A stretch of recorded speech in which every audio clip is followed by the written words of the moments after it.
بۆیە کەسێ بە نیەتی شیفا بڕوا بۆ مەکە و مەدینە والعیاذ بالله ئەوە خەتەرە.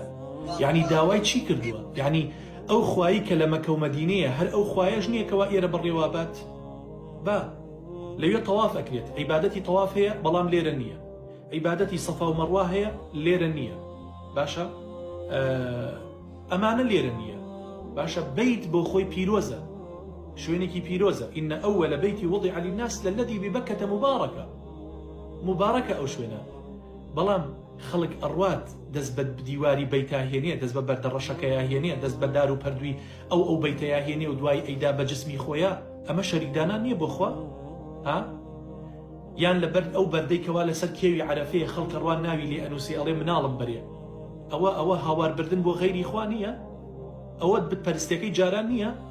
خەڵک بڕوات هانا بۆ بەیت بەرێ بڵێ مناڵم بەرێ و